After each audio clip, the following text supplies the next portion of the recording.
लकड़हारा और सुनहरी कुल्हाड़ी की कहानी।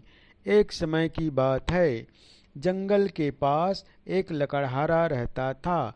वो जंगल में लकड़ी इकट्ठा करता था और उन्हें पास के बाजार में बेचता था कुछ पैसों के लिए।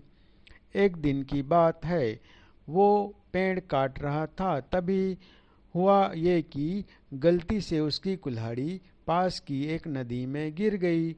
नदी बहुत ज़्यादा गहरी थी और वास्तव में तेजी से बह रही थी।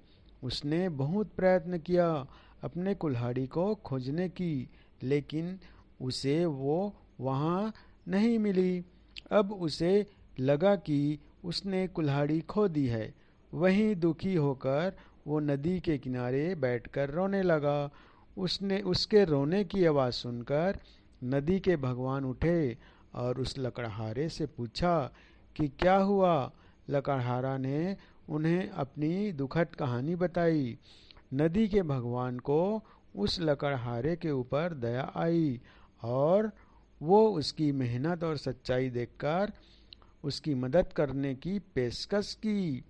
वो नदी में गायब हो गए और एक सुनहरी कुल्हाड़ी वापस लाया, लेकिन लकड़हारे ने कहा कि यह उसका नहीं है।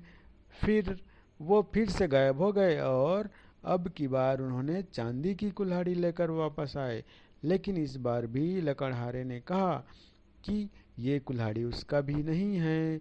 अब नदी के भगवान पानी में फिर से गायब हो गए और अब की बार वो एक लोहे की कुल्हाड़ी के साथ वापस आ गए। लकड़ी का कुल्हाड़ी देखकर लकड़हारा मुस्कुराया और कहा कि यह कुल्हाड़ी उसकी है। नदी के भगवान ने लकड़हारे की ईमानदारी से प्रभावित होकर उसे सोने और चांदी की दोनों कुल्हाड़ियां भेंट किया। इस कहानी से हमें ये सीख मिलती है कि ईमानदारी सर्वोत्तम नीति है।